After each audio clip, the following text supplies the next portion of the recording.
Welcome to the Indie Review Show. Yes. All right. So that's the debut of our little countdown. I know. I think you did a killer job. Thanks. I am Corey Kerr. And I'm Joshua Kemble. And this is the Indie Review Show. This is the series where we review the best of indie comics and other media like movies, TV, cartoons, books, and did we mention comics? The idea is we're pulling back the curtains on our inspirations. Josh and I have been professional illustrators, cartoonists, animators, graphic designers, and we've both taught creative arts, visual communication, and other types of things at the collegiate level. And we're getting into the things that we use and that we've been inspired by in the art that we create. I love it. Cool. So let's do some plugs real quick. You can, or do you want to cover anything else before we jump into plugs? No, just before we get into plugs, like the book we're reviewing tonight is Little Nemo in Slumberland.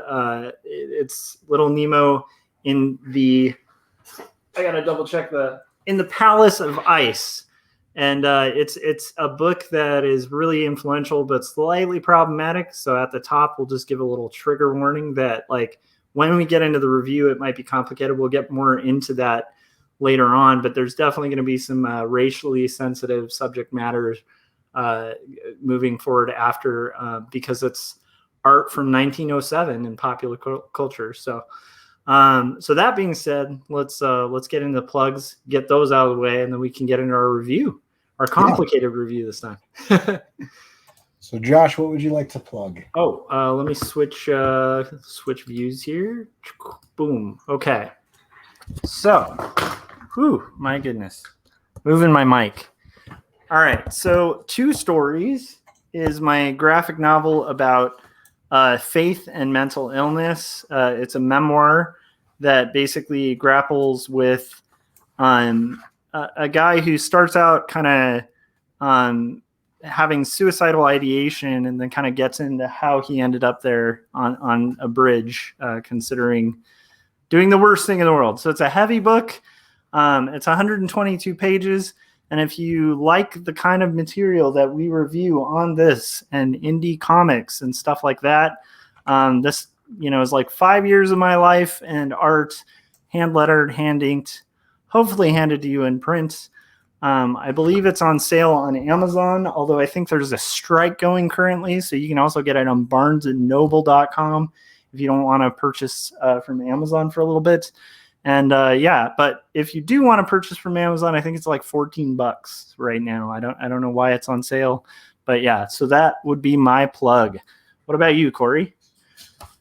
So for me, I'd like to plug going and watching a couple of my animations. So you can go to coreykerr.com and just click on animations right here. And it'll take you to these animations. This one in the upper left won a bunch of awards, did some fun stuff like that. And Endo Exo, episode 1 is the first installment of the new series that I'm doing. So that is that. Just go to coreykerr.com and go check that out. You all set up? I believe I am. We'll see how this goes. It's a fairly big book, so I want to make sure I'm set up okay. Can you hear me okay? Yep, we can hear you, and you are on the screen. Awesome. Okay, so first what I want to do is, let me see. I was going to get into characters, but I think we'll just get the sort of warnings out of the way. From the cover, you can probably see a little bit of this. So this is Little Nemo in the Palace of Ice and Further Adventures by Winsor McCay. This is one of the first collections that they put out of McCay's work that reproduced the original art from the New York Herald. And so in the sense of like the history of cartooning, it's an important book, but it also is from 1907. Actually from 1905 to 1911 is when it ran once a week as a full-page comic strip. It's a weekly strip that was dedicated to Nemo, this character here, having these fantastic dreams, and that were stopped in the final panel on every single full page. And by the way, these were full page, so they were about the size of of a full-size newspaper back in the day, which was close to the size I work at as a cartoonist. It's pretty large. It's like 19 by 24-ish. Anyhow, it was a weekly strip. It's widely considered McCay's masterpiece for its experiments with the forms of the comics page, its use of color, its timing and pacing, the size and shapes of its panels, the use of perspective, architectural and other detail. It's a good example of I'm starting with the good here. It's a good example of technique, paneling, use of perspective and creativity in comics. And it's definitely helpful if you find yourself as a cartoonist in a box or too often referencing like current work. And a lot of the times, if you look back to like the very beginning of a medium, you can find that they were less constrained by the rules than a lot of artists are today, like in the sense of like technical and what is possible. So that being said, McCay, we're going to get into more on future episodes. I'm going to be bringing in a biography. I have a book that's like a biography on McCay. There's also a book that I have that's reprinted at full size and has about 150 of these strips at full size on matte with like way better color. But I thought this would be a good introduction because this is the book most people first read when they find Little Nemo. I have the soft cover. I would recommend the hardcover. If after we get into some of this more problematic stuff, we're able to kind of, that's something you'd want to navigate, right? So now let's get into the problematic stuff. Before that, just to mention how influential McCay is, he's influenced artists ranging from Maurice Sendak, like you can definitely see that looking at like his book, The Night Kitchen, Alan Moore, Tom Petty, and Mobius. So it's like across the board, this guy's been very super influential. I think Mobius ended up doing a sequel to Little Nemo. Okay, so now for the dark racist legacy stuff. So this is a trigger warning to anyone kind of proceeding to watch. And I'm a person who I don't like using trigger warnings a lot. And I don't, because I don't want to misuse them, but I would definitely say there is imagery coming up that will be offensive to a lot of people, including myself. So McCay cut his teeth in his time working in vaudeville circuits with like W.C. Fields and kind of like at these penny, like it was like these dime curio shows where you'd go to like a circus and pay a dime and see somebody draw a cartoon. And so his staging, costuming, and artwork are influenced by his time in vaudeville. And that includes the good, the bad, and the ugly. You have to remember this is 1907. This is where we need to state that McCay has big issues in his legacy. Drawings, even on this cover, you can see his drawings depict other races, namely black individuals, using minstrels show, blackface, slapstick characters, shown as less than the other characters within the story. Often, having violence or gags that sort of just make light of slavery. Right. And basically, like the practice of minstrel shows and blackface in artwork and in entertainment has a deeply disturbing history that basically made light of and poked fun of the dark history of slavery within our country. It also engages in nativism, which is like showing black characters as savages and simian in nature. And it's highly racist. And it's a disturbing picture of a prominent tendency at the time for artists to exploit and depict racist imagery. And I want to be really clear. It was wrong then, and it was wrong, and it is wrong now. And it definitely is something where I don't want to let McCay off the hook just because it was prominent at the time. It's pretty clear from this work that McCay was likely a racist, you know? So I believe this portion of McCay's work reflects extremely poorly on his legacy, and we're going to wrestle later on after we go through this artwork, whether or not it's even appropriate for someone to pick up the artwork, to purchase it, and also deal with the possible implications for our own artwork, because that's a huge part of our show is like, what do we learn that we can apply to our own art, and what considerations we should make in regards to our own legacies as artists. So I think this will be a difficult one to go through, but I think it's going to be also extremely enlightening. So don't keep watching this video if you're not prepared to join with us in grappling with this dark history, as well as exploring the formal elements we can also glean from this artwork. It's complicated, delicate. It's a delicate thing to review, and we want to take it by its full weight, good and bad together. So history is full of a lot of nuance and complexity, as well as mistakes and victories, and it's important to weigh how to evaluate and look at these works and whether or not it's even worth doing so. So that being said, we're getting a couple questions, Josh, on the size. The size of this actual book.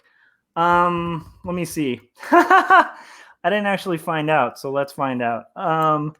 It is 8 and, or this is 10 and 1/4, so 10.25 by 12, 13, 14, I think by 14. The ones that I'll be bringing in future episodes are actual size. So this is definitely scaled down, but for reference, like if you look at my book is a large size book. It's 8.5 by 11. And that's how it kind of stacks up in size. Does that make sense? So 8.5 by 11, whatever this is. I think it's like 10.25 by, but it's a large book. But it's not as large as the pages were done. Okay. And Gary is saying difficult to go through, but worthwhile. So I think I personally come down kind of leaning that way, and we'll kind of get into that a little more at the end. But I will say something that should inspire people as artists from this work is this is a weekly strip, and he was heavily involved in the coloring, which back in the day was like a crazy process where he would actually be in the print room for the New York Herald, like directing the coloring. And the coloring's insane for 1907. Like if you look at any printed work from that time, this is insane. And just to give everybody kind of a frame of reference, this is 34 years before Will Eisner's The Spirit started. Yes. And so, I mean, if you think of Will Eisner as being, forever ago, add 35 years to that. And that's when this is happening. Yeah, I mean, this is before Marvel. This is before pulp. This is like, the very beginning of the 1900s, and it's so advanced in so many areas that it's worth looking to. I would say it's actually more advanced, like artistically, than a lot of current comics are, and that's kind of shocking because it's been over 100 years. Another thing that's just super inspiring to me before we kind of get into these is just the fact that you have to realize McCay was putting out one of these a week. And this wasn't his only project. In the meantime, he was also innovating animation and actually was like kind of step one in a revolution in animation with this animation he made called Gertie the Dinosaur that sort of launched all of Walt Disney. So not only is he putting out one of these a week, he coloring it, he's also laboring on other artwork and innovating animation, and he's one of the most important figures in animation for that too. Like if you take a basic animation class, first thing you'll likely watch is Gertie the Dinosaur. Yeah. So that's one of the reasons I think it's worth us going through. So okay, let's get into it. I'm going to go into a story, and then the aesthetics sort of speak to themselves. But we'll kind of touch on the story. I'm wondering if it's even worth introducing all the characters at the beginning because they're kind of scattered throughout. Let's just go into it. Yeah, I mean, I think just kind of knowing who Nemo is. Yeah. And maybe I don't know if the princess is in this one, but got it. So, yeah, you know what? I'll just walk through the characters verbally, and then we'll get into it. So let me see characters. Okay. So we have Nemo, who's this kid. He changes costumes quite frequently, but he's very recognizable. We have the Princess of Slumberland. We have her father, Morpheus, kind of a Slumberland father. He's like the king of Slumberland. We have a character called Icicle Sleet, who are like the henchmen for Jack Frost. We have Flip, who is a really racistly drawn blackface minstrel character, and is the nephew of the Sun, the Dawn Guard. We have pirates and pirate captains. We have Dr. Pill, who's a vaudevillian figure. And we have a character, super racist character called Imp. That is he's basically a fetishization of nativistic representations of like jungle characters, so this is going to get heavy. But okay, so let's get in here.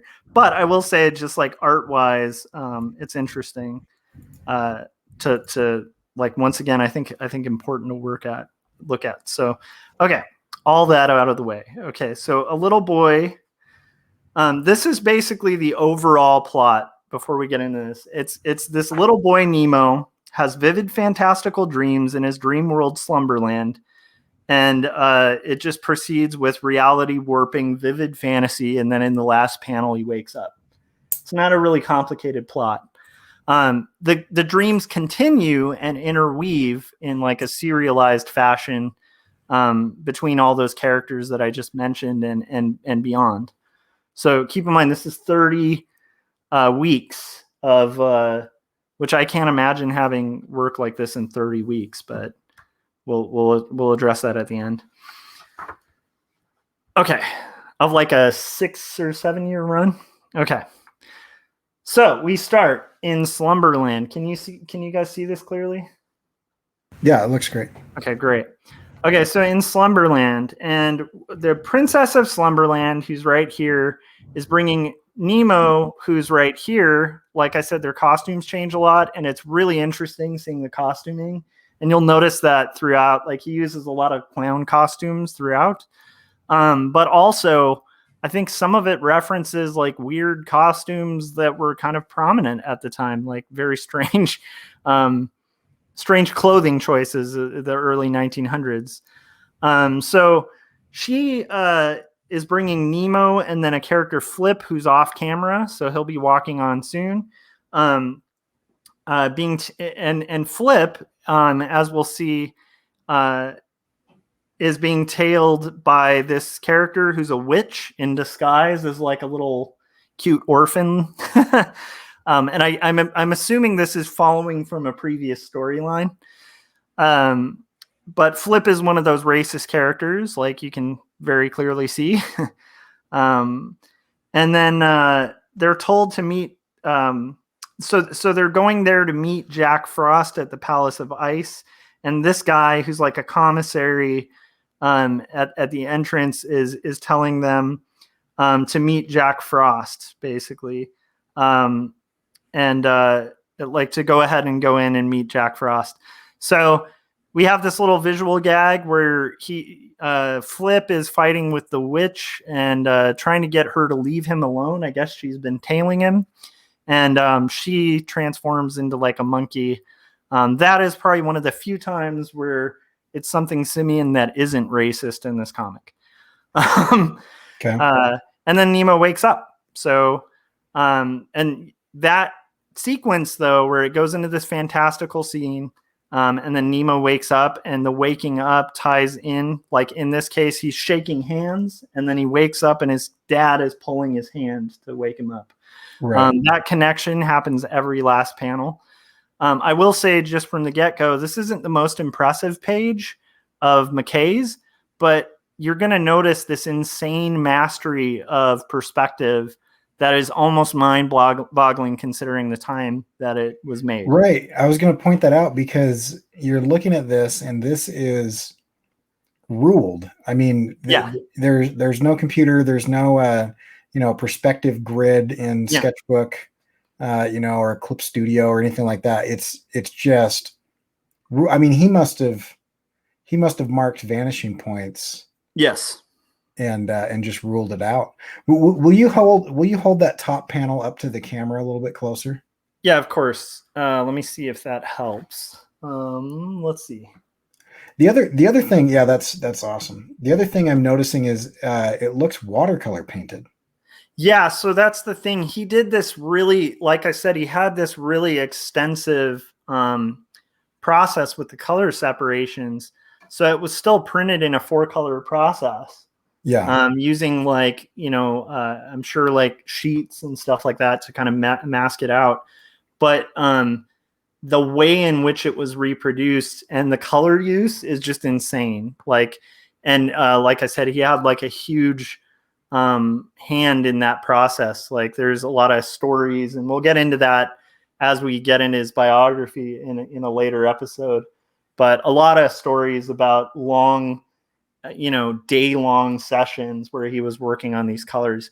And also another thing to keep in mind is this was the selling point for the newspaper at the time in New York. Yeah. So this was bigger than what we envision comics now. It's probably was the most read comic of all time, which is insane. And I mean, if you're just looking at this spread, yeah, there's nothing like adding like a staircase that takes 3 turns. Yeah, and then a dome full of arches in perspective. Oh yeah, it's gonna get worse in that sense. Like the thing I love about McCay too is he doesn't back away from a perspective challenge. He writes to get one. Like he writes because he's writing this too. He's like the classic cartoonist, which cartoonist used to mean someone who writes and draws their own comics. Otherwise, you're a comic book artist, right? Or a comic artist. But a cartoonist is like an author illustrator of their own cartoons, right? Yeah. And he is the epitome of that, where he'll write himself into an impossible to draw scenario. And in that way, you can definitely see how he was a huge influence on somebody like Mobius, who does the same thing. And actually, there are a lot of stories of different artists when they, read this, just like upping their game, because they're like, I can't compare myself to current artists. I need to beat McCay, Right. So, okay. You're going to see it just get way crazier, especially with staircases. And it's amazing because staircases, like there's winding staircases in this. And some of those are such just nightmare perspective problems. And he does them with just like ease. It looks like he does them with ease, but you're right. I would hope there was like plotting involved, and he's not like some guy who can just eyeball it. Okay, so Flip is now at the doorway, and he's trying to ditch this witch who's been tailing him, and so he threatens to call the sun to melt the ice palace if they let the witch in, because he's related to the sun. And so they're like, at first they're like, no, you can't choose who goes in or not. And then after he mentions he's related to the sun, they're just like, yeah, sorry, you're going to have to wait at the door. While that's happening, they're already entering the palace, and Flip is quickly running to try to kind of catch up. He catches up. They end up in this beautiful palace, and this is one of those crazy spreads where it's like, if you look at this, it's 3 different panels with 3 different sequences going through one giant scene. And that's a trick I don't see used as often as it could be in comics. And here it is in 1907. Just sequentially brilliant. And once again, that staircase and those archways, it's insane. Right? Okay. Yeah, that's awesome. So, sorry, okay, my cat is attacking me. No worries. So then he's woken up, right? As they're Flip is also complaining about being cold, and they're walking into this lovely palace stairwell, and that'll tie into the next week. And then you find out that the kid is cold, right? So that's why he's having this dream of an ice palace. Yeah. Okay. Next page. Flip again is basically threatening to call his son relative to melt the whole palace if they don't give him warmer clothes because he's cold. And so he takes off. He's off screen now. And they're led to get warmer clothes because they're pretty much complying with whatever he says because they're afraid of this son relative of his. And we're introduced to Icicle. This character's Icicle that's been walking them through it. And then we're introduced to Sleet. So it's kind of these fun snow-related themes. And just I would also say like the line is really interesting to look at too. It's definitely nouveau in quality. Like the way the line weights are very elegant and sort of go from thick to thin a lot. So you'll notice just this whole nouveau look to the entire thing. And he was actually a huge influence on a lot of the major nouveau advertisers at the time and illustrators. Okay, so they're led to the palace. And then you'll notice they're almost to the point where they're going to meet the king. Flip is trying to catch up. He slips. It's that vaudevillian thing. And you're going to notice this part of that racist thing where every joke is kind of at his expense, like throughout the whole thing. So here they're about to go into and he's about to go call the royal sledge, whatever that is. And right then he's knocked over by Flip, who's been trying to catch up so he doesn't miss out on meeting Jack Frost. And we have the entire building come tumbling down. And I want to also just point out again, just like the insane perspective use is just nuts. And also the control, the elegant control over anatomy is kind of insane too. And then the line weight in that second to last panel in the lower right. Yeah. That is an extremely busy panel. Yeah. And then the use of like hue contrast and line weight gives you like figure ground that normally would get quite lost in something that goes on that busy. Yeah, and I mean, if you just look at the art of the kid falling right here, it's just like so elegant and tender the way it's done, you know? Yeah. And even the shadows are just this really gentle touch. And when you see the other book I have where they kind of they restored the color to kind of closer to what it was, it's absurd. Okay, so wait, so is this scanned from the newspaper then? Yeah, these are literal scans from the newspaper, and this was the first kind of like I thought this was an important intro because it's got some of the most problematic stuff. A lot of the later collections kind of remove a lot of that, and it also is a good introduction because, like I said, this was like the first book that kind of one of the first books that reproduced the New York Herald as it appeared. And of course, since then there have been a few, but yeah, it's kind of like this is usually what people get introduced to McCay with, you know. I mean, that's crazy that they're able to get those colors in newsprint. I mean, newsprint is an unforgiving medium to print in.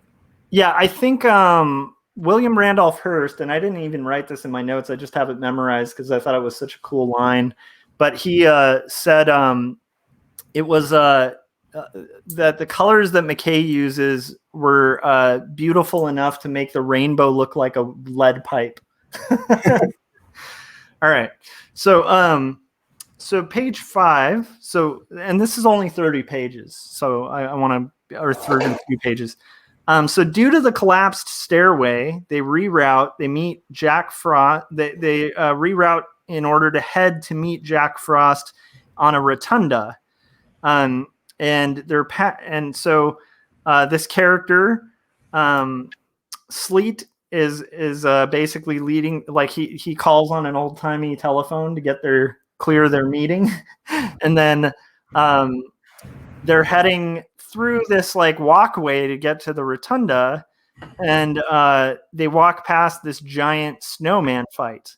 And there is like this crazy amount of snowmen who are just at war with each other, throwing snowballs, and they're getting hit by those snowballs. And then he thinks he got hit in the nose, and then he wakes up and he's like, oh, my nose is fine. So, but, also very creative. Like if you look at the way these snowmen, like the snowman battle is drawn, and also just the amount of like complexity he can do, and yet with simple line weight, like really create very clear, like figure foreground differentiation, Mm-hmm. So anyhow, are you impressed so far, art-wise? I am impressed. Yeah. Yeah. McCay's one of those guys. I was introduced to him a little later. I probably should have heard of him before, but they had this extensive show years ago called The Masters of American Comics, and they had a lot of his original art there, and I just fell in love with his art. It's insane. And this actually was a huge influence on why I work so large. Okay, so they finally get through that walkway and they're put on a toboggan. And he explains if you stay on there and you don't like stand up or do anything, like you'll go on this 1,000-mile trip in like 5 minutes. And then of course Flip is going down there. He's saying like, I'm going to stand up. And they're like, don't stand up. And then finally he stands up and they flip. And then of course, we find out Nemo fell out of his bed. So, all right. So again, just the way that this ice and snow is beautifully drawn and executed, it just kills me, because it's like, it would be one thing if it was like a bunch of crazy complex stuff in perspective, Yeah. But the fact that it's also these organic shapes and lines that he can just nail so effectively is good. Keep in mind, if this were like the minimum of the racism in this book, I might be a little more defensive of it and less like horrified by it. I mean, it is pretty terrible already, but it gets so bad.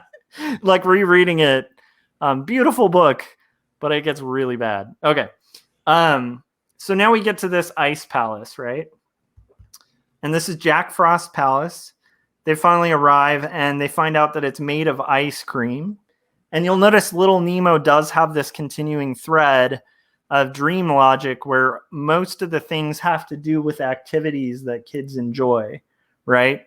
So it's like sledding, ice cream. You'll notice ice skating, things like that. So there's a playfulness to what like the plot kind of allows for that ties into like child logic. So they arrive on their toboggan. They get there. Flip is told not to smoke. And you'll notice also, this is a sign of the times, but there's so many references of smoking in this book. Because I think at the time, and this was geared towards children, Yeah. But it's like, it's just a sign of the times. It's like 1907. So he's kind of mad that he can't smoke. So once again, kind of disappears off screen.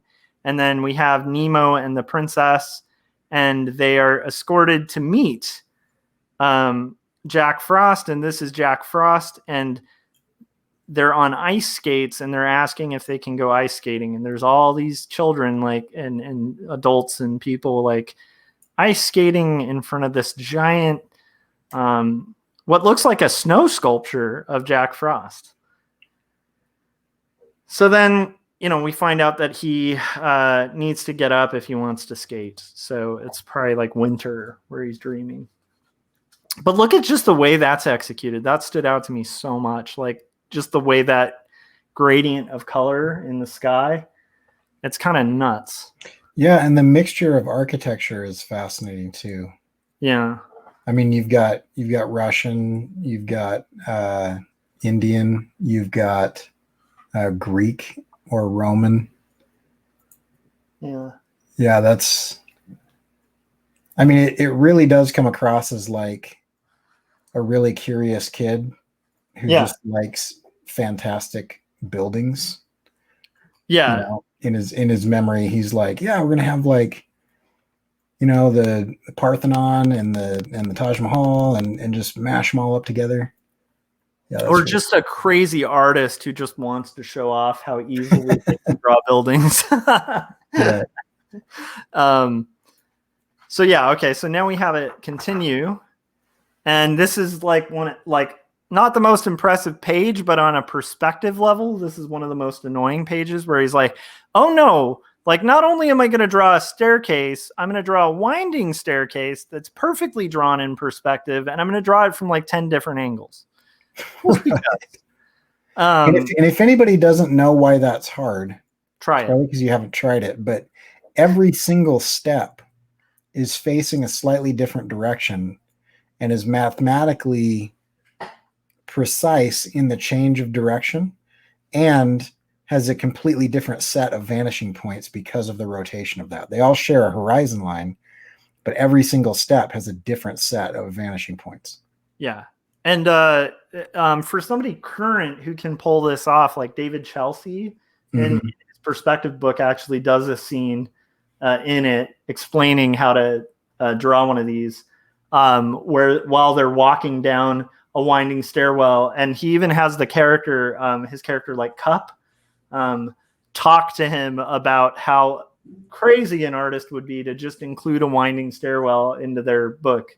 Well, in fact, yeah, he dedicates like the first, I don't even know, 10 to 15 pages of advanced perspective for comic book artists to a winding staircase. Yeah. Basically, at the end of that, he says, I did that because if you can do this, everything else in this book is going to be easy.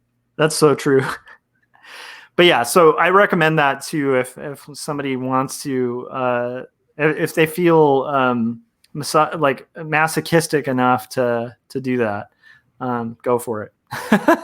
Okay, so so page 8, they tour. So now they've met Jack Frost. They're in the palace, in this ice palace, and they're told they're going to get a tour of the North Pole, which ends up being a literal pole that makes all the snow for the world. So they're led. He basically asks this guy who is in charge of watching this pole whether it's time for the snow to be generated, and he says his watch is frozen, but he thinks it's okay. So then they climb up this harrowing staircase. They keep mentioning it's kind of slippery, so they have to walk slowly. They get to the top, and we find out that like the top of this blows air, or sorry, the top of this blows water, and the bottom pipe blows air, and that generates all the snow, the frozen snow for like the entire world. And right when they're up there looking at this amazing, magnificent machine, snow starts shooting out of it, so they have to run. And I just think the execution of them running through this snow is pretty incredible too, where it's like very abstract, but it's still like legible, and they somehow color held all those lines in blue, you know, which is like, how do you do that in 1907? Yeah, I'm still trying to figure out so much of this. I mean, even the snow clouds itself. Like, hold that up, the bottom part of that left page. Yeah, there's no defined edge. He's got to be. I would love to see those pages, because I wonder if he used any splatter techniques and then like did a photo negative of it and then layered that over the top or something. Because I mean, back then you would have to like physically mask out your characters to do something like that in the background. Yeah, I mean, it's insane to think, and like it's funny too, because newspapers had so much trouble printing clear color in the 80s, you know, with like a press like that. And so it's shocking that, like, once again, that 1907, this was what you'd see in the newspaper. And I think that should be inspiring too, in the sense of what's possible, because it's like, why don't we live in a world where I get to like read the news with this giant, beautiful piece of artwork? I just would love to live in a world like that, not like these little strips. And by the way, this was another, this and George Harriman and Crazy Cat were like the two things that you'll notice. Calvin and Hobbes has this shift after about a year of it running, where it just starts being really creative and using like taller paneling and stuff. Mm-hmm. Paneling that doesn't just follow the like, you know, the Peanuts like 4 panels or whatever. And that happened because of McCay. Like he discovered McCay and Harriman and was like, what the hell? What am I doing? Like comics could be so much better. That was an influence as to why he like chose to watercolor too. Yeah. So, all right, so we get further along, but like I said, it's almost hard to get into the aesthetics because they're so aesthetically sophisticated. These pages, but okay. So now do you want to speed through some artwork at this point in time, or do you want to keep doing some story? Yeah, I mean, where are we at? Like, I think we're about 42 minutes in. Ooh, okay, so let's just blast through it. So they end up like Flip shows up again. He announces that he's got a solution to his smoking problem, which is he ran into these guys who told him they're going to go collect ice. And so they're demolishing the Palace of Ice, and voila. And that once again, this beautiful perspective shot. This is going to get into, this might actually be good because it'll get into some of the more racist stuff, but we can zoom through that stuff, which is good. So here, the floor starts falling out, like where the palace used to be, and it's become an ocean. And now they've broken off from the mainland and they're floating at sea. They get rescued, they think, except it's pirates. And so these pirates are going to put them in chains. We find out that he's actually just been sleeping really tightly wound up. Now they're in chains on the ship. And the pirate is going to have them sign this contract that basically, and keep in mind, this predates Peter Pan too.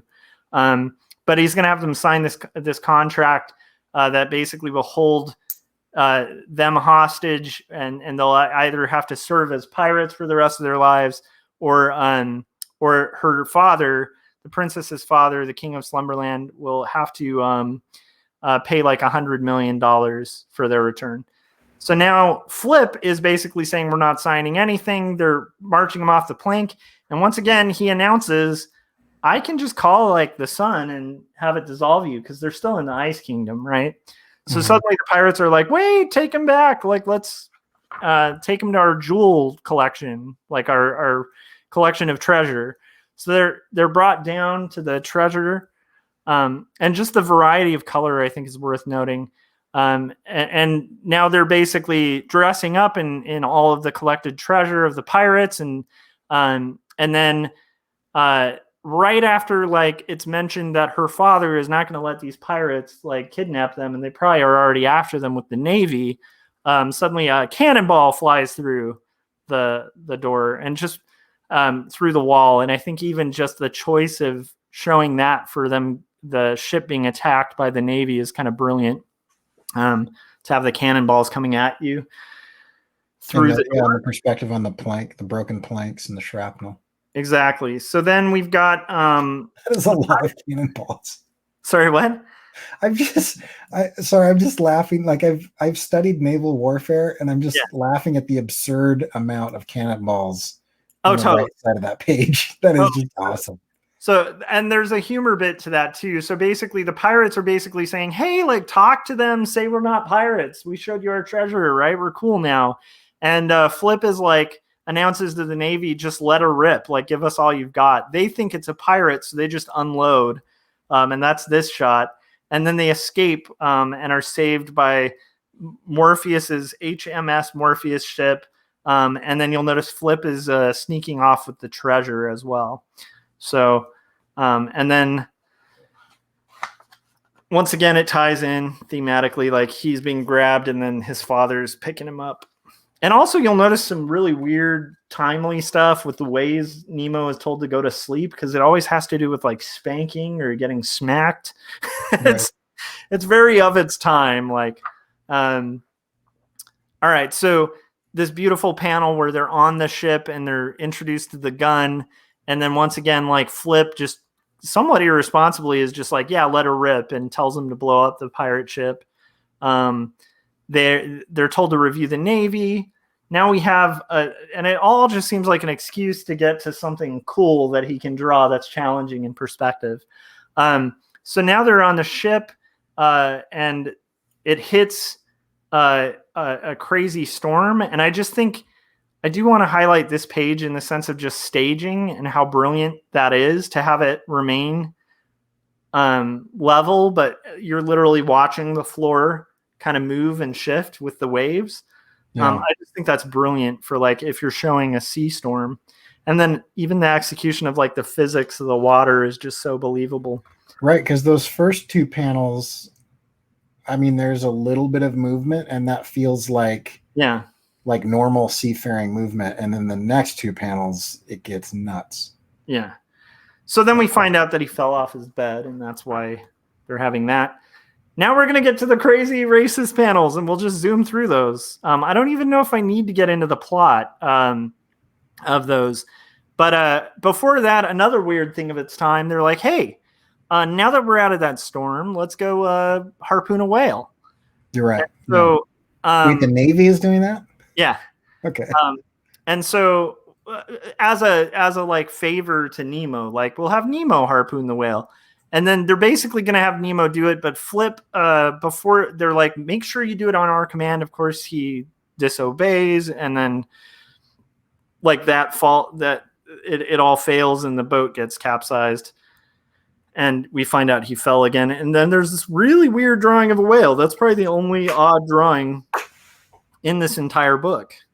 If you think about it, what opportunity do you have to actually look at what a whale looks like? It's not like, it's not like you could pull up photo reference. Totally. And it's not like that's something you could see at the time, often in like a museum or something, except in the bones. So it's all speculation.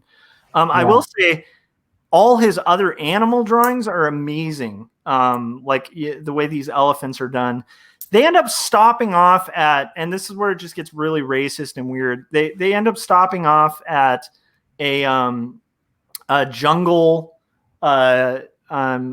island and meeting these really racist jungle characters that, are of course in love with them, but like, very primitive, right? And it's very like just typical kind of terrible racism of the time. They end up in an elephant race. It continues. They get kidnapped by the worst, most racist, blackface, cannibal cartoons. Like it's total nativism and kind of disgusting to the point where it's almost like a parody of itself, because they end up getting saved by troops in white. It's super bad, right? And of course they're about to cook them, and the white people save the day, which once again, I just this stuff just does not age well, even though the drawings are like that. Ocean is beautiful, and then it's juxtaposed with just this horrific racism. Yeah. So then they've been rescued, and their native friend, and I'm saying native in quotes, but it's this racist caricature friend of theirs. It says, let's go on a drive. So they go on a drive, and you get this really amazing movement animated. But once again, it's just kind of ruined by the terrible depictions. Although I will say this vehicle with like a frog in the front as a horn is kind of inventive. Oh, that's cool. Yeah. Okay. So then they piss off all the animals in the jungle. The animals end up following them, trailing them. Flip throws dynamite and blows up the animals. Again, of its time, it's just like, oh, there's all these endangered animals. Let's just explode them. And then once they're on the boat, this is where it gets into super problematic stuff. So if it hasn't gotten problematic enough, where they're rescued on a ship, and Flip has gotten kidnapped because they don't want to let them go. And Flip ends up overcoming them, coming back with, he gets rescued. He comes back. They come back to get him, and he's got the vehicle that he's stolen from them, and a box. And we find out that the box is actually one of the residents of the island. So he's basically taken a slave. It's really problematic. And that continues. So Flip now has this kid, and is training the kid to be civilized. And Oh, that's great. a recurring thing. So horrifying, terrible. I do want to focus on these kind of pages, though, and look at just this crazy perspective use. They finally arrived at her father's place, the palace, and just look at the way the palace is rendered, though. Yeah.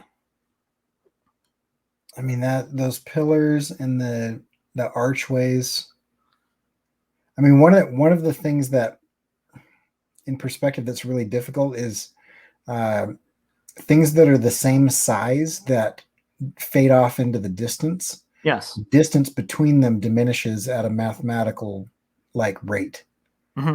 And so you've got, and then add to that they're archways. And so Yeah. you've got ellipses in perspective plus like a diminishing distance between them. Yeah. Yeah, insane. That's And really also cool. just the muted color tones, like the way they're doing water versus like this very subtle gray against like a light sky. It's just crazy. Yeah. The color in the shadows here. All right, so it basically ends up with a bunch of minstrel gags. And so Flip is kicked off into the ocean by his friend because they have this ongoing thing. The guy tries to steal the jewels because, of course, it's the epitome of racism. Where Right. The only characters that seem to be interested in theft are the black characters. Exactly. It's always theft or idiotic notions or indecency or uncivilized manners, and you literally have children talking to a full-grown adult, like kind of explaining, like, no, that's uncivilized. It's Right. it's really unfortunate, and once again, it's unfortunate with the beautiful art. Okay, this is really cool though. This part, just artistically. And I want to steal this idea somehow. I don't know how yet. But basically, Flip is mad at his friend who has been causing all this mischief because Winsor McCay is a racist. Mm-hmm. But a brilliant artist. And they end up at this the princess is saying this is the most beautiful place in the palace, but it starts off with Flip calling his son relative. And saying, just turn on the sun. Like, I got to show these people I'm not messing around when I'm threatening to melt everything. And the last panel, Flip gets the sun turned on. So that off registration was planned. And I mean, that's insane. Yeah. It kills me from that time. Okay. Sorry, I know this is taking a long time. I think it's partially because of the intro and wanting to address those problematic issues. Right. So anyhow, we finally have them arrive at a village where as if it wasn't enough to have stairs in perspective, but now we also have these railings in perspective and a low angle perspective. And now we're just going to have like a giant crowd scene. But in the plot, this is basically them meeting this doctor named Dr. Pill, who serves for more minstrel show nonsense from McCay. And then we have this sequence where they're brought to the smoking room of the king, of her father. And they're told... I also want to point out the 120-year-old jab at Big Pharma. Totally. Calling him Dr. Pill, 120 years later. Oh, 100%. And Dr. Pill is like a W.C. Fields type. And so it is interesting because it's like you can definitely see the vaudevillian influence of him doing these like vaudevillian shows. Like he's kind of doing that with cartoons. But here we have a bit where they're told to be quiet. And then, of course, there's like a fight that ensues. And so it wakes up the king because the king needs to be completely peaceful when he's in his smoking room, which is of its time, too.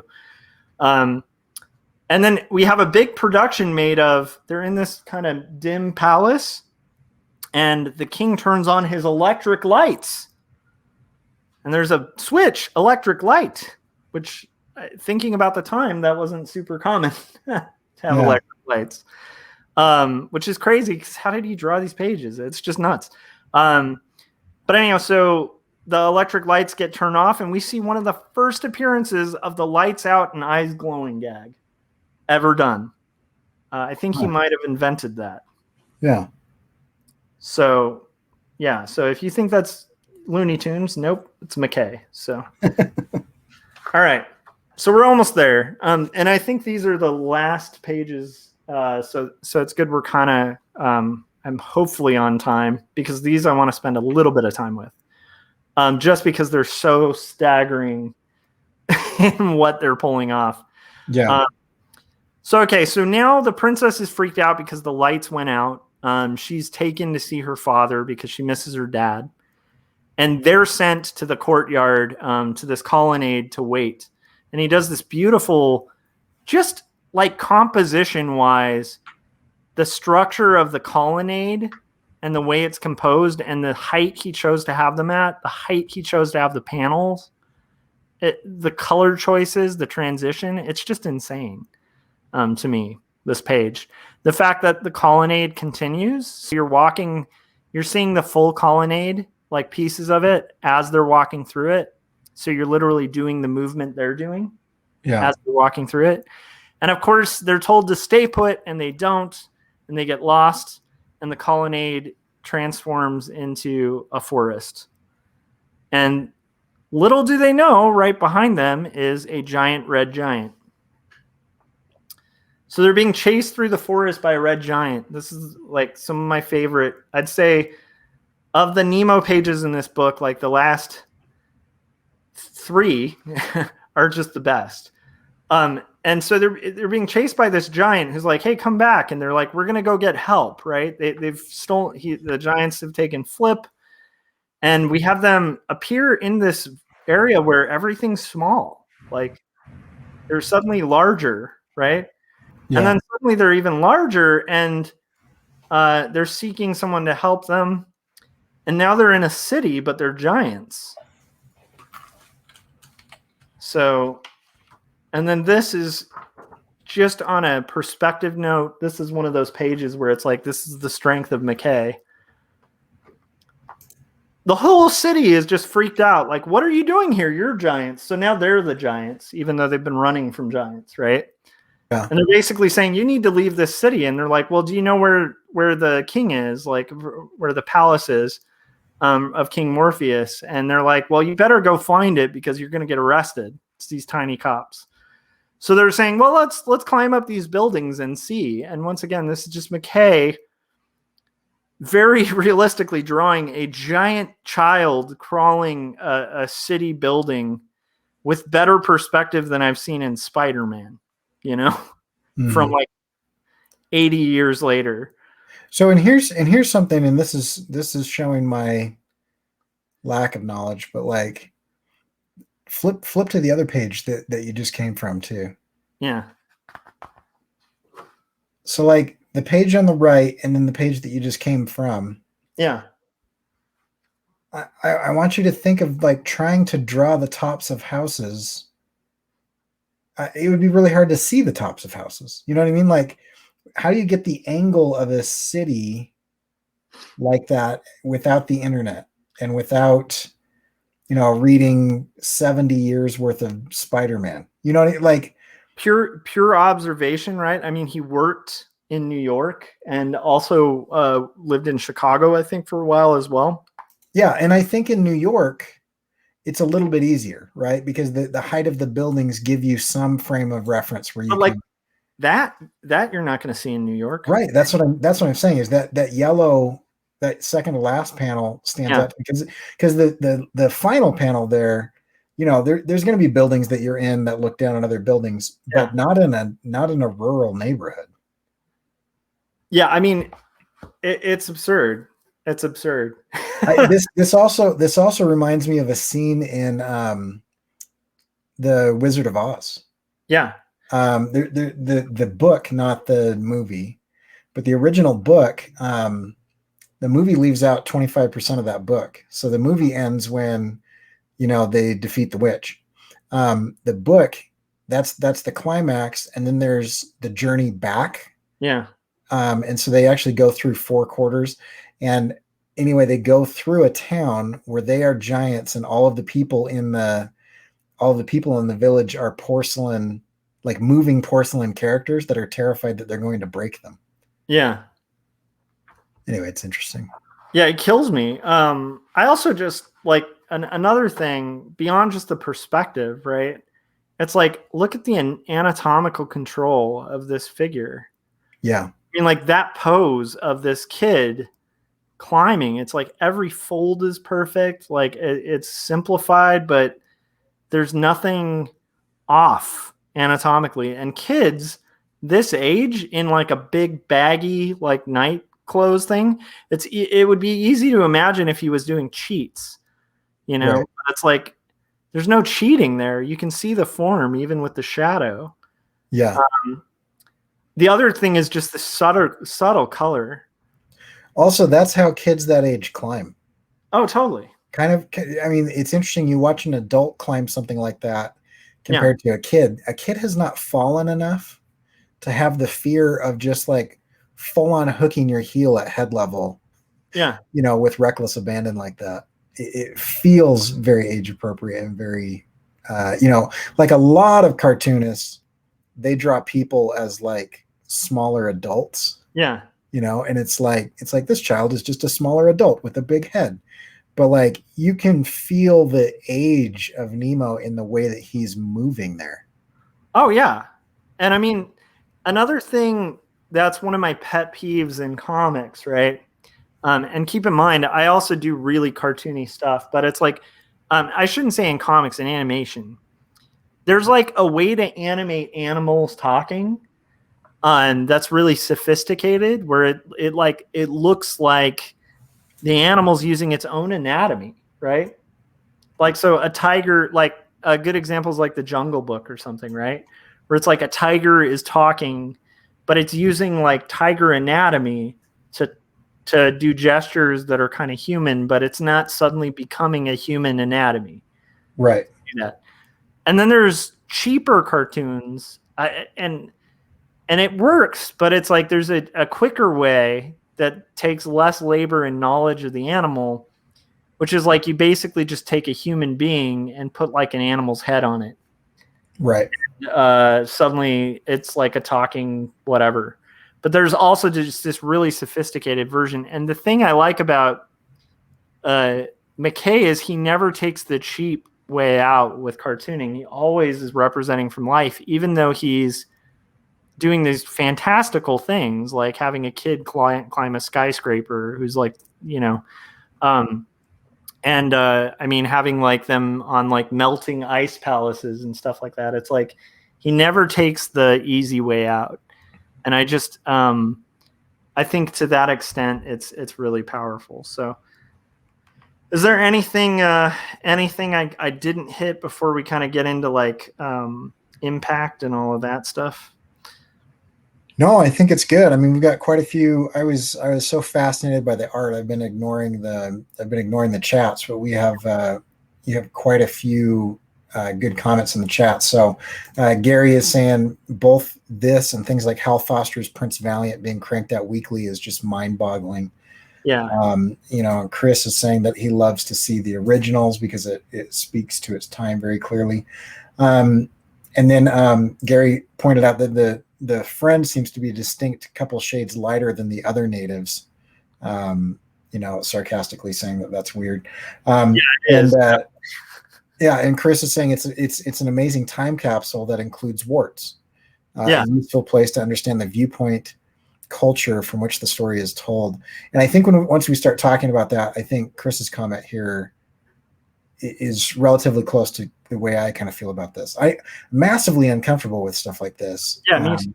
And it is. I think it's good to sit with that rather than to shy away from it and pretend like it doesn't exist. Yeah, and I definitely want to be clear too. We're going to get into this with the meaning and the kind of conclusion and whether we like what we can pull from the work and stuff, because I think there's lessons from it that we can apply to our own lives, even when it comes to that sort of making a misstep as an artist. Like legacy, I think, is an important thing to think about when we are creating. But I do want to say, if I at all through this have sounded like I was justifying No, I don't think because of the time frame, I want to be really clear. It wasn't cool then, and it's not cool now. Like it is not acceptable, and it was the wrong call to Right. do that, regardless of time. And just because everyone, or like it contextualizes America for sure, because this was, the New York Herald. It's a William Randolph Hearst magazine, newspaper that was one of the most widely read in the world. And this is what people wanted to see. That speaks ill of those people, but it doesn't excuse like an artist to like do it, Right. Adam is saying those panels with the red, or with the columns and the red giants, are absolutely brilliant. Yeah. And I don't know how McCay did it all. It's unbelievable. So yeah. So we've got to stop for a commercial break here. So let me jump over to me while you get changed. Oh, I've got to hold on. Somehow I got switched. There we go.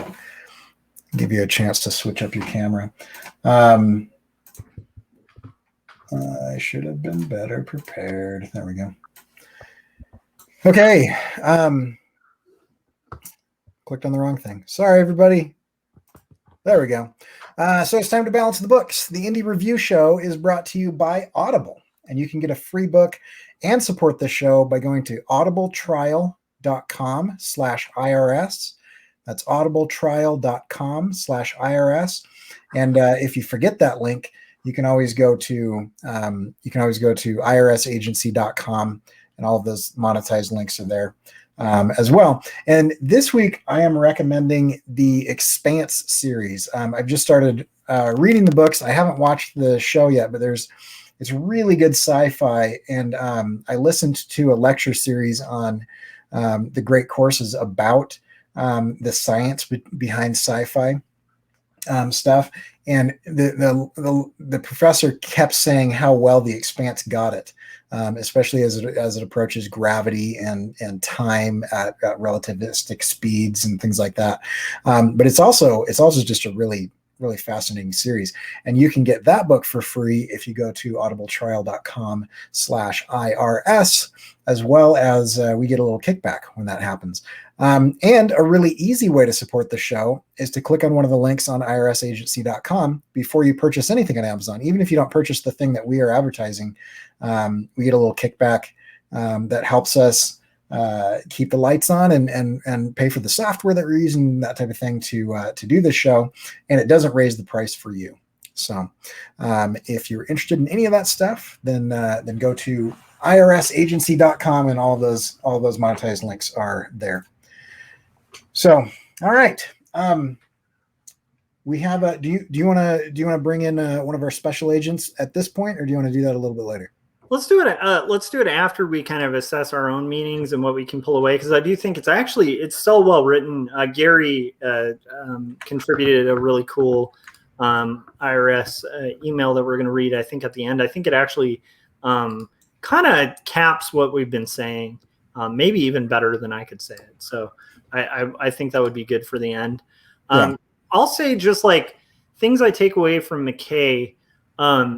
First off, most importantly, in my own work, and just as an artist, don't be racist. It's going to haunt your legacy. To me, I am so in love with McCay's work, and it's been highly influential on pretty much everything I do, including the scale I work at, and the fact that I draw backgrounds now. I used to avoid backgrounds before that exhibit where I looked at McCay pages and I was like, there's no excuse. Like, I may not be able to master or handle perspective like that.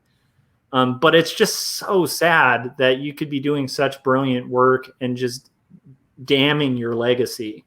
And I really, as an artist, I want to be aware of that. I don't want to censor myself or anyone else, but I think just not being racist is a good start. And I would extend that to beyond race. Yeah. To anytime you're thinking of the other, right? There's an excellent little tiny ebook that you can get about writing the other, because as artists, it's a fascinating challenge because I think there's really bad advice that says write what you know. Yeah. And I have so many different problems with that. If everybody wrote what they know, it'd be an exceptionally boring landscape of literature out there. But beyond that, I think if you look at I'd like to be inclusive. I would like to be diverse. I'd like to have different voices and whatever. And diversity is more than racism. It's you're also looking at different religions and different thoughts and different political ideologies and different backgrounds and different countries of origin, different mental states. Being able to say, the people that are not neurotypical are represented. And I think anytime you lack empathy in your depiction of somebody who is not like you, I think it's difficult, and it's like it's ongoing. And I will recognize right now that two middle-aged white guys talking about this topic is dangerous and problematic in itself. You know what I mean? But I want to say, like, a lot of the feminist movement that's happened in the last 5 to 10 years has been pointing out we don't want perfect, strong women. We want a range of women. I want all the women out there represented. I don't just want, Wonder Woman. Like, I'd like to see female villains and female heroes. And also just women that aren't like, I hear the critique a lot about women who are strong like men.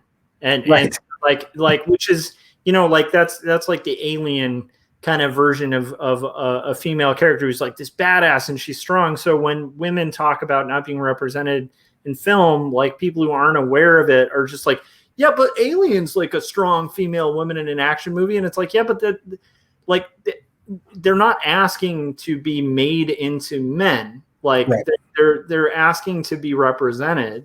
Like, and I think diverse way that women are, as opposed to like being like, well, here we're writing a story for a guy and we're putting a woman as a dude in it. It's like, that's not necessarily going to hit everyone's need for. Well, and my point is not that that's bad. If that's the only representation, exactly, then it's lacking, right? And so I think a really good example that I liked of representation is in Netflix's I'm forgetting the name of it, but the Power Man, the Cage, right? Luke Cage. Luke Cage, yeah, right. Luke Cage, and there are so many cool characters in there, and they run the gamut, right? Mm-hmm. It's not like you can go, and you even have like groups and cliques and societies within the Black neighborhood. You've got people coming from different countries.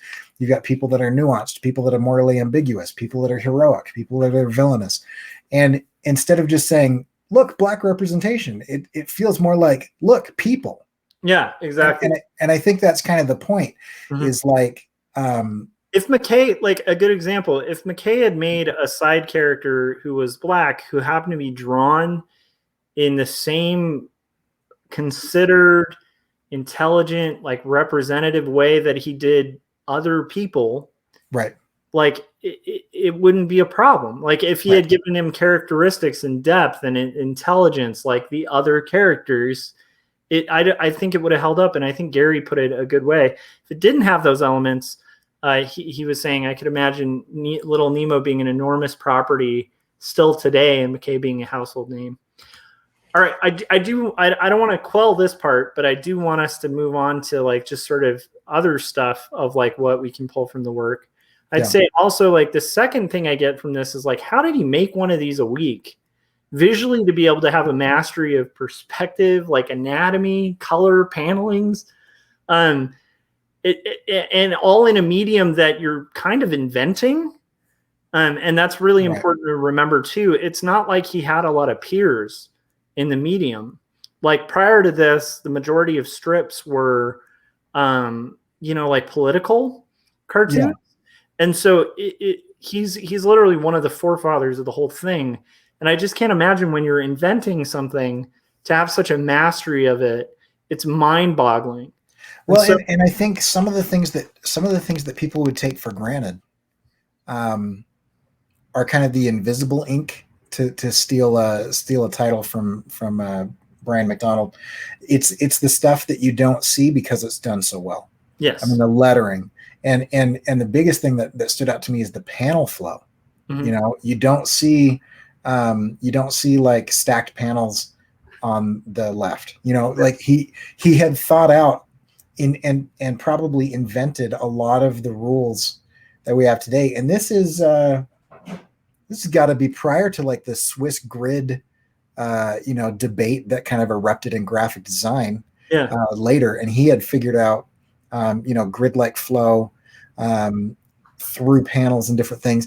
And a lot of the things that he did, later that Eisner did, people struggle with still today, even though it's been around forever. Yeah. It wasn't around then. Like he had no reference to look at like, oh, when I place the balloon here, or when the flow of action, is leading the eye here, or the leading lines of this point, or the vanishing point of whatever leads your eye, and the motion and inertia of your eye is going to drag you into the next panel and you enter into this point.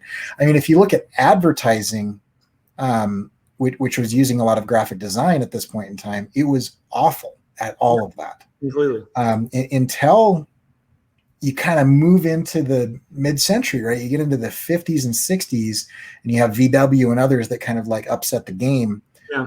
They started actually relearning the stuff that he must have been. I don't know where he's getting it from. Like I honestly, he feels like he's displaced in time somehow. Like it wouldn't shock me if we were like, oh, actually, Winsor McCay is a time traveler, and he's from 2050, and but I mean, yeah, if you look at that, it's crazy stuff that he's doing, and a lot of it is you focus on the architecture, you focus on the gestural drawing of the figure, you focus on the acting, but I mean, the stuff that we didn't touch on too much, like camera angles. Yeah. How do you get an aerial shot when you have no there's no language of cinema that's been invented at this point in time, Totally. right? If I look at that and I imagine shots that I've seen on the big screen, I imagine, a drone shot or a big 55-foot jib arm crane that flies over a thing. But I mean, at that point in time, film was, like actual film mounted to a very solid and extremely heavy set of legs. And that was it. There was no real. I mean, this is at the time when like Chaplin and others are like painting on glass to like do an effect. There's no real cinema to draw from, and a lot of modern day comics are like, it's like this in this movie, But I mean, he's just seeing that with his eyes and saying, oh, that would be an interesting angle. I'm gonna climb to the roof of this building to look at this village, or stand on this hill. Like, I don't know how you'd get that. It's all from, I think the majority of it was just from his head and just completely wholesale invention based on observation that he had stored. And that's just insane. And Gary points out he's like 35 when he started this. The other thing that's absurd and mind-boggling, like a big reason why I'm going to be touching on McCay again on this show, like there's a really extensive biography that I want to get into, because the thing that also just blows the mind is like, this isn't the only thing. This is his legacy in the sense of what he's most known for. But for anyone who wants like a tease for like future McCay stuff, just look up Gertie the Dinosaur on YouTube. And maybe look up a live performance where somebody's recreate, because you can watch the animation. It doesn't make as much sense as when, you had McCay like actually standing in front of a screen going, Gertie! And then like because he was interacting with the animation. It was an act that It's not only was he like a phenomenal artist and seminal, he was also like a street performer and an actor and a stage performer. And he created the idea of having the back frame, like the background separated from the foreground for an animation. And it's like, so the cell style of animation like really has its roots in him. And it's just, so yeah. So I feel like also just like the last thing I kind of wanted to say, like the third big thing is like to explore. Like as cartoonists, we're so often just looking to like newest, hippest stuff. And I think by like looking at the roots of anything, like music too, right? Like if you get stuck just listening to rock and roll, like look at the roots, like look at the roots that a thing is like grows from, and you can get fresh perspectives on like what Corey was talking about, like composition, paneling, color use, like visual play. That's the other thing, the playfulness of it, the outside of the box of it is also like really shocking to me, because this is before Hurge, this is before a lot of these adventure stories, and I just think it's so inspiring in that way. And then I guess just the last bit is like Dream Logic is a great playground if you want to, create a comic without like a huge plot line. Dream Logic is a good thread to kind of tie it in. But I would say like mastering perspective and anatomy can free you to really bend reality itself. And that's what this definitely shows me, is like, if I had a better mastery of perspective and anatomy, you could do anything. And including fly above a building and have a 7-year-old climb on it, Yeah. So it's just, I don't know, it's pretty amazing. Did I kind of convince you on McCay though? Or are you inspired by it? I had been previously convinced on McCay, so yeah.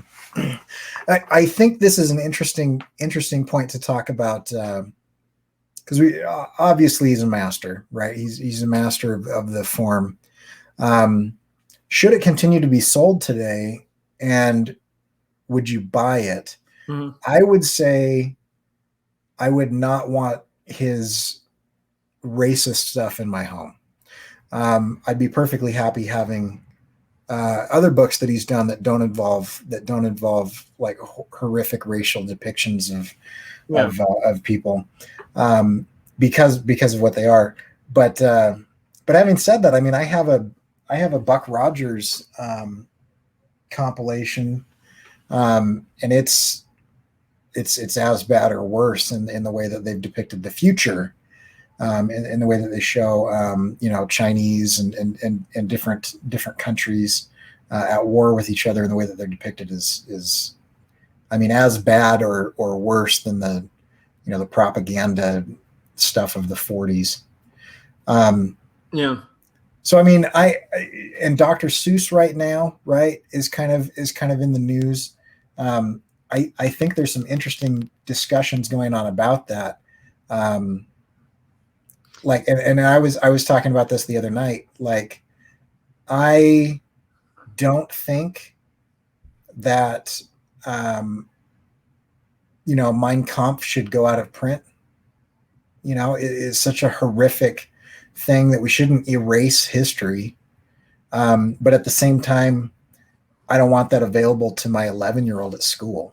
Yeah. You know what I mean? So like pulling stuff from certain libraries, I think is appropriate, and the context of it, like approaching this as an adult, I'm able to sort through and say, well, that's terrible, and this is great, or whatever. But like impressionable children, I think that becomes a really big problem.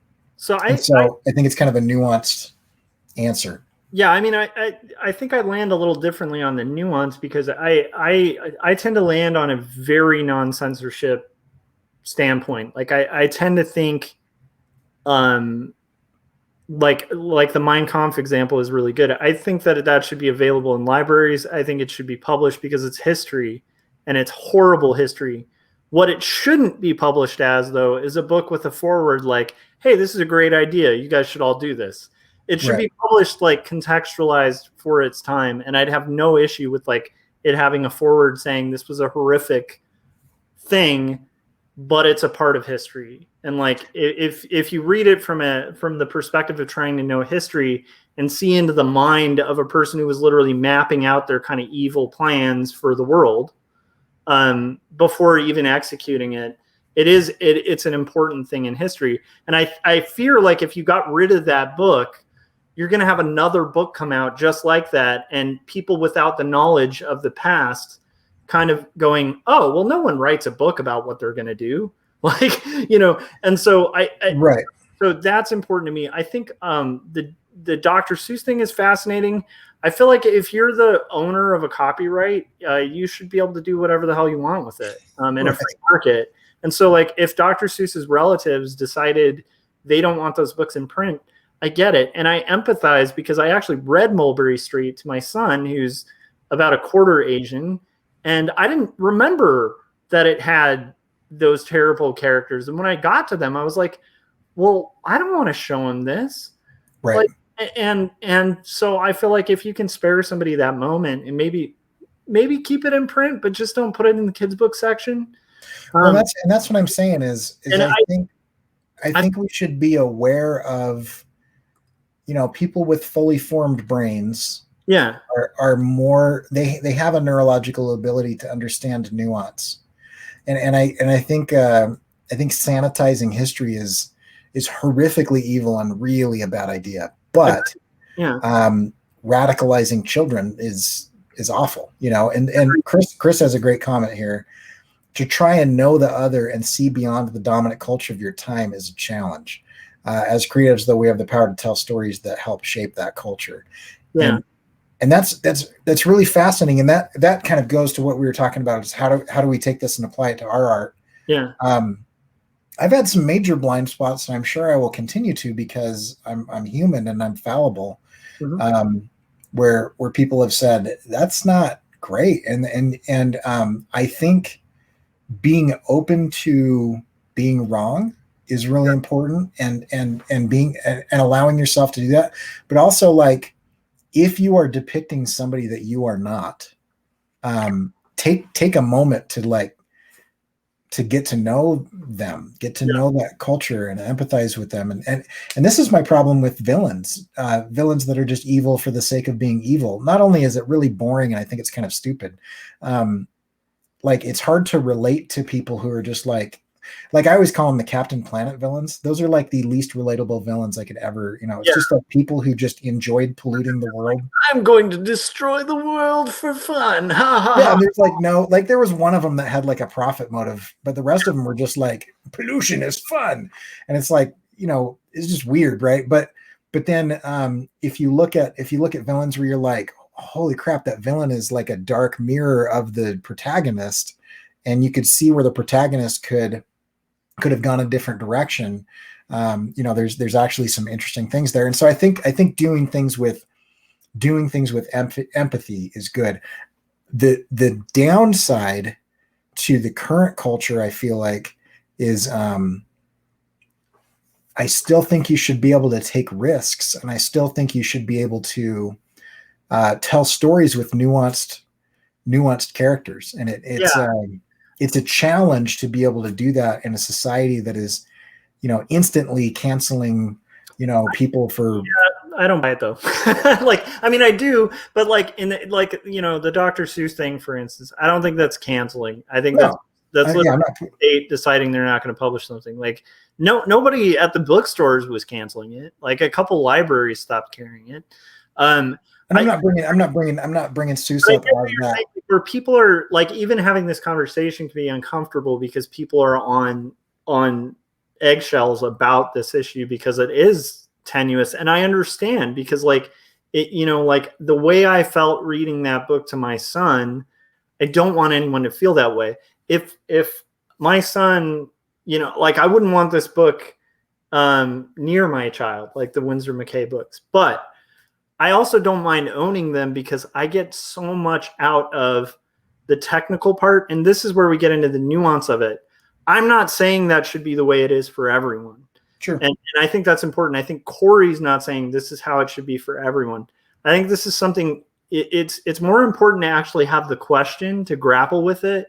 I've had to have that same conversation in my head about Woody Allen films, which I absolutely love Woody Allen films. I think Manhattan was one of the most important films for cinema. And yet Woody Allen is just a complicated and terrifying human being. And so how do you grapple with that? And should I watch those films? And I think having that thought, having it, grappling it, facing it, instead of just being like, well, I like it, so who cares?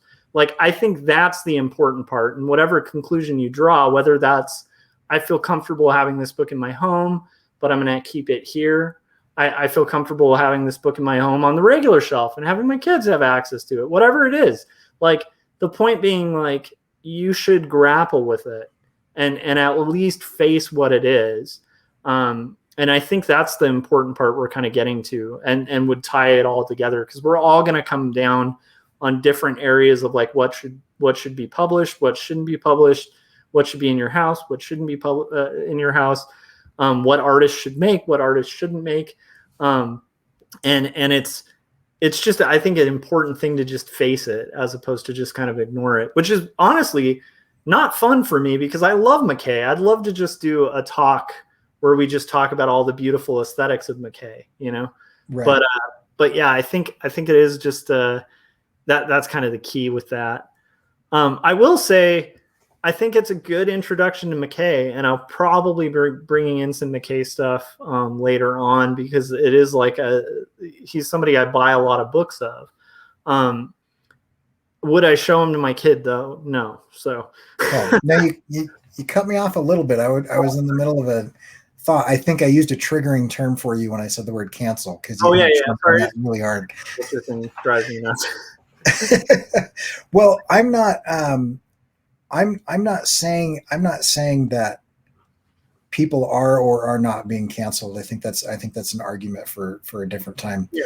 What I'm saying is that there is a landscape right now where the perception of what is going on involves canceling people. And I think, Sarah Silverman had a really interesting point that she was making recently, where it's like, do you want to call somebody a Nazi and give them like nowhere to go, or do you want to like point out problematic thinking and problematic behavior and allow for them to have a path to redemption and have, and so what I'm saying though is the same thing that I always talk about, is that there's no nuance in online discussion. Yeah. I love having this discussion, and I'd like to continue to have it, because to be conscious and aware of problematic thinking and problematic depictions and things that are uncomfortable, instead of turning away from it, is looking at it and analyzing it and thinking about it. It actually takes it takes nuance, it takes self-awareness, it takes being comfortable with being very uncomfortable, and identifying where your perceptions could be incorrect, or that you could have huge blind spots that could be hurtful to people that you care about. And so that's where I think things like this, it's really easy to say, she's a witch, burn her, everybody gets out their pitchfork and whatever. But it's also just as easy to have the opposite knee-jerk reaction of that, is saying, like, everybody's opinion is okay and no one's allowed to be mad at anyone for saying or doing anything. And it's like, in the middle, on this sliding scale that is very situational, is where reality is, which is that everything is exceptionally nuanced and gray. Yeah. And there is a good and bad, but that good and bad tends to have a lot of different variables. Yeah. And like, this is not an excuse for McCay, but it's like, you consider that had he not been racist in his work, he would have been an anomaly as an artist at the time. Right. And so that's actually just a good reminder, I think, for us in this time to try to be that anomaly. You can predict where culture is going to go, but like a good starting point is what Corey was talking about at the top before we kind of got into it a little bit. But it's like, which is empathizing and treating people as human beings when you're writing. Yeah. Whether you're writing fiction or nonfiction. And if you're going to have characters that are non-human, make them like dragons or something, like don't pick like some race that you're going to make like non-human.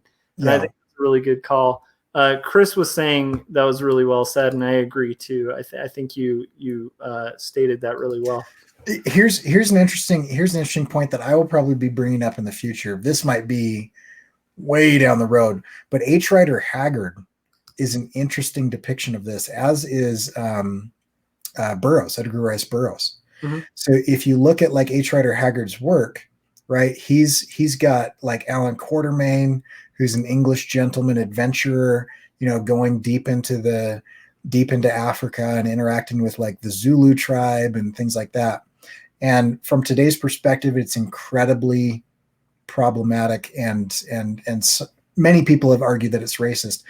But if you look at the time, it's actually extremely more progressive than everyone else, and I think it moved the needle in the right direction. And I think he was trying to do the right thing, because you have like Alan Quatermain saying, I prefer the African to the English gentleman, because at least the Africans are honest with what they're doing. And there's a lot of really interesting depictions with, like there are good qualities and good human traits, and he knew them and was friends with them, and he had characters. Now, the depiction of them being savage and unintelligent and is still racist and exceptionally problematic and not okay, right? But it's interesting to take it at the time period that it was and say that was actually a step in the right direction because of the way the worldview was at the time. Everything else was going in the opposite direction. Edgar Rice Burroughs is fascinating in that you get, am I getting him right? What's the Mars books that he wrote? I'm always forgetting. They made a terrible movie of. Oh yeah. Anyway, so they've got all these depictions of Mars, and the interesting thing is that was that John Connor. So John Connor, right? He goes to Mars as somebody from the deep South. I think it's like Louisiana or something. And I think he's a Confederate soldier. Anyway, he's able to travel. He's able to travel to Mars, and he shows up in Mars, and the author had flipped all of the common stereotypes at the time, showing that like they had the great white ape, which a huge racist thing is to call people that racists see as subhuman, is to relate them to animals, whether it's an infestation, whether they're vermin, whether they're rodents, or whether they're simian like apes and monkeys and things like that. But what he did is he took all of the colors commonly associated with different races, and he put the yellow man and the red man higher than the white colored characters, which is this mindless ape. And I think what he was trying to do, or at least it comes across this way, what he's trying to do is he said, our assumptions of what's going on are relative and wrong. And on a different planet, these colors could be switched and it would be changed. Anyway, it's interesting to kind of go into like seeing people back in the day. And I don't think Winsor McCay was doing this. Yeah. It is interesting to see people back in the day try to do good. Yeah. And still have were missteps and things that hundreds of years later look bad. Yeah. But the attempt and the intention I feel like is different. Whereas I don't feel that intention or attempt in McCay's work. Yeah. So like to me, like a perfect example of what I think you're aiming at would be like Huck Finn, right? Where it's like Huckleberry Finn was like this crazy progressive book at the time because it was one of the first books to depict an African-American in a way that was not like demeaning, and right. He wasn't like a minstrel character. He wasn't an idiot. Like he was the hero. Like he was part of the story, like a major character. Yeah. And not just that, the main character like loved, him. Like he was treated as a human being with all the wrinkles and beauty of like a human. The language of that book does not age well. No. But what that book was doing at the time was very progressive. And so had this been doing that, but was using some unfortunate language, it wouldn't age well, and it might be still problematic, and we'd still have to wrestle with it. But I wouldn't outright be like, he was a racist, like writing that book, because I don't know if that's the case. Whereas with this, I'm pretty much like, yeah, he was probably racist. Like, Yeah.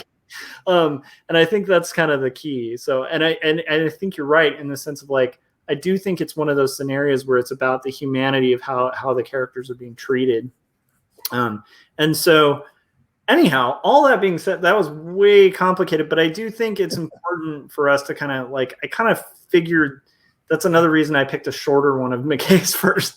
I kind of figured that would be a hard discussion, but it's an important discussion to have. And I think that's how these discussions start.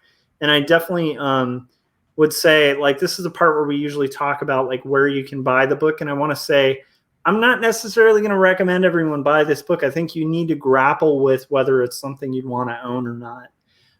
If it is, we have a link on the IRS agency. That's an awkward transition where you can get it, and it gives us a little kickback that helps support the show. I will say, just for reference of color, of like why I own it is because the use of really muted color tones, the use of paneling, the control of anatomy, and just kind of the technical proficiency of it inspires me as an artist to kind of get further.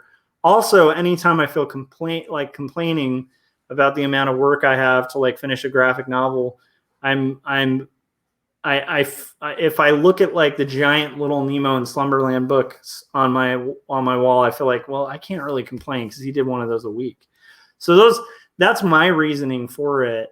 But I see the problematic nature of it. And I think for some, like that problematic nature may mean I don't want to own that. I don't want to give money toward it. I don't want to like have that in my house. I don't even want it published. Like, people are going to take all kinds of roads on that.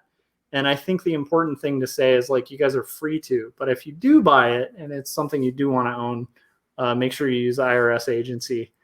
Whew, we got through it, Corey. Okay, we have a report from the field from one of our special agents. So Gary Hodges, who gave us a video last week, this week gave us a written one. So if you would like to be a special agent of the Indie Review Show, go to irsagency.com, and there's instructions there. But we would love to hear from you and read or show your reviews of the books that we're covering on the air. And so here's Gary Hodges. When talking about McCay's work, right off the bat, one should note its visual, technical, and imaginative brilliance. After that, it makes sense to acknowledge the staggering impact it had. In the evolutionary tree of American animation and cartooning, McCay is near the root, and the limb's next stop is Disney. Not to mix my tree metaphors here, but those two items are the low-hanging fruit.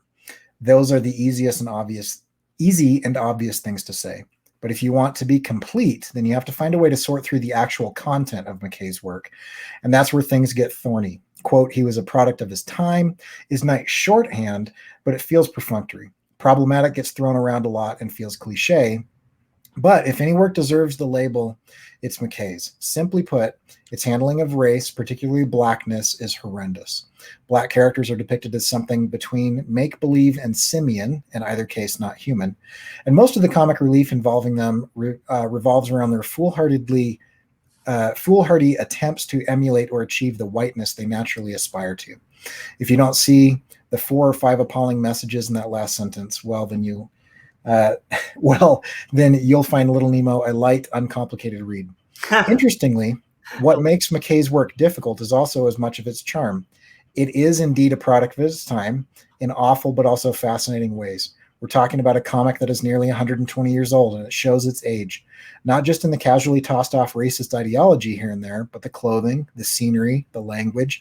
We see versions of Santa and his elves wholly unfamiliar, clowns of a long-lost variety, turkeys unlike any modern bird you've ever seen, pardoned at the White House, and 100 other visual time capsules. McCay's work, drawn before any world wars and only a handful of years before the gunfight at the OK Corral, is mesmerizing in its alienness. It is as much an artifact as art. Yeah. I own a couple Little Nemo books. Some people wouldn't, just like they wouldn't own a Roman Polanski movie or a Chris Brown album.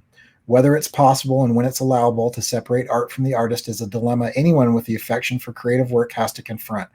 I feel where you end up after that grappling might not be as important as genuinely taking the time to grapple. Mm-hmm. Well put, Gary. We really appreciate it. And honestly, I want to throw that out there for the listeners too. Like, if you guys have comments on this, not only on the YouTube video and stuff like that, which, by the way, this is going to be the last that's on my channel, right? And so make sure you guys are subscribed on the IRS agency channel, which you can see at irsagency.com, where we're going to be showing these. But also, like, send us feedback for any previous reviews or future reviews you want. We have a list of all the books we're going to be reviewing. I'm guessing the next one will be a little less difficult to grapple with. And yet I think that difficulty is important. And I appreciate everyone in the chats too. I think it's cool that, we're able to have like a vulnerable and difficult conversation like that. That, of course, is going to be kind of different for each person who's kind of viewing it. And I think that's important to kind of navigate. And I wanted to call that on its head before I do any future McCay stuff as well. So, yeah. Yeah. And if you're interested in following along, next week I will be covering Scotty Young and Eric Schanauer's adaptation of The Wonderful Wizard of Oz. We have a link there to the omnibus, which is gigantic, but you can also get a link there to the first trade paperback. Scotty Young's ink work here is groundbreaking in its cartoonish nature, and the gesture of it is incredible. I got a ton out of this just from his use of brush. And it's interesting to hear him talk about this. And he is one of my biggest foundational inspirations. When I started to learn how to draw, I came across him really early while he was producing this, and he's got on to do a lot of other things for Image and Marvel and things like that. But the book itself, Frank L. Baum's or L. Frank Baum's book is also really one of the foundational books in all of fantasy, and so this I feel like is a good example of usually when Marvel or DC or whoever, and this is a Marvel book, so I don't know if it counts as indie, but I'm indie, so it still counts. Usually when they take something and they translate it, they take like a well-known literary work and translate it into comics, it's usually kind of ham-fistedly done and kind of haphazard. You kind of feel the production line assembly of that, but this broke the mold. And so I highly recommend, if you guys want to participate in that, grab one of these while we're doing as soon as possible, so that you guys can jump in on this discussion, because seeing it on the screen is not going to be the same as seeing it in print. It is incredibly beautiful. Awesome. Okay. I'm excited. So that's it. Appreciate everybody in the comments, in the chat, and following along. If you haven't already, we don't have that many subscribers on the YouTube channel, so make sure you catch that so you don't miss us in the future. And we will see you next week. Bye.